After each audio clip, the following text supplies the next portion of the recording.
So she said, after satsang, when you look into our eyes, why do I get so emotional? Why do my eyes fill with tears? So first of all, I would say, don't worry so much about the why. Here's why. Why is a question of the mind. And that pulls you out of the experience of the heart. Every moment that you're having an experience and the mind is wondering, oh, is this enlightenment? Oh, is this samadhi? Oh, this is meditation. Yeah, this is what... It pulls you out of it. The very moment that you're in the mind wondering what the experience you're having is, you've pulled yourself out of it. Regardless of what it was before the mind kicked in, it no longer is that once the mind kicks in. My favorite way of thinking about this is imagine that you're in the midst of a beautiful hug, okay? And just hugging someone you love so much. Now, you could either be in the hug, or you could be thinking about the hug. It's too tight, it's not tight enough, it's just perfectly tight. Oh, their arms are very soft, their arms are very hard, my arms are soft, my arms are hard, whatever it may be. Oh, I hope this hug never ends. Oh, I hope this hug ends soon. Either way, as you're thinking about it, you're not in it. And this is the dilemma in life.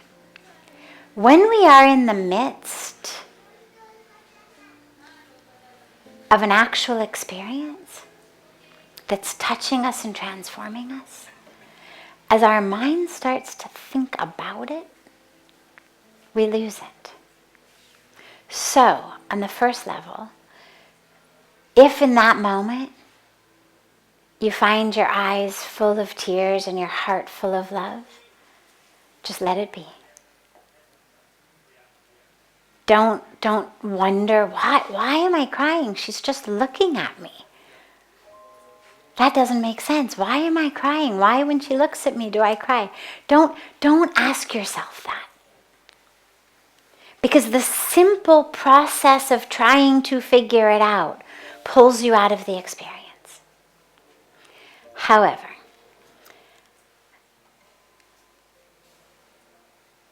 my guess is that the reason that it brings about tears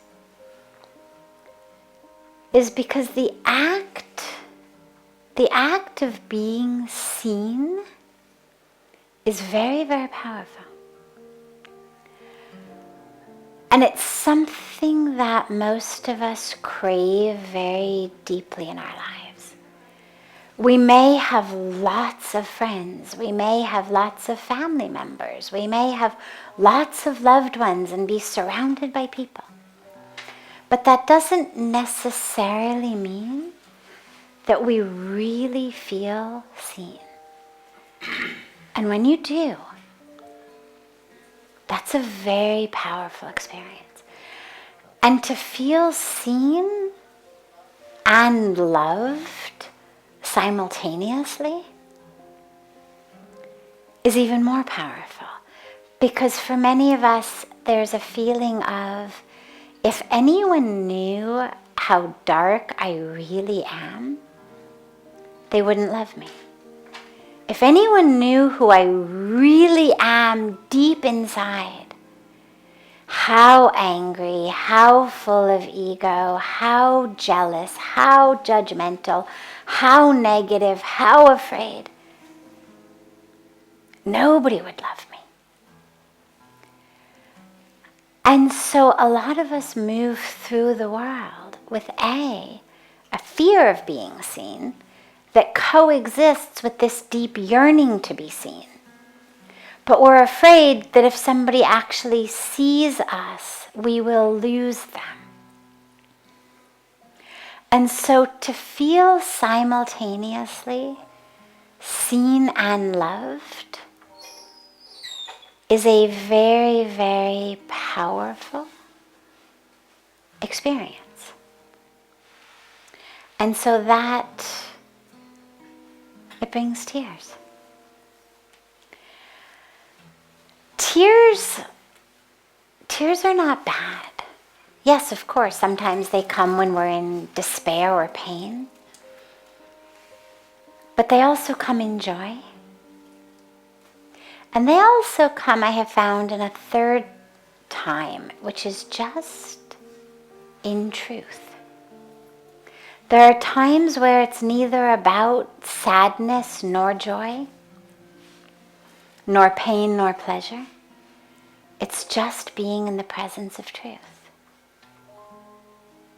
that makes us cry. And so, to be in the presence of your own truth, even if you're only able to experience it through someone else's eyes, that because I am looking at you, you have an experience of your truth, that also brings tears. But tears are beautiful, so don't worry about tears. God gave us tear ducts for a reason. Surely it was to use them. If you think about every other part of our body that we've been given, it all has got some purpose, some use that we're supposed to use it. Same with tear ducts. So yeah, don't worry about tears.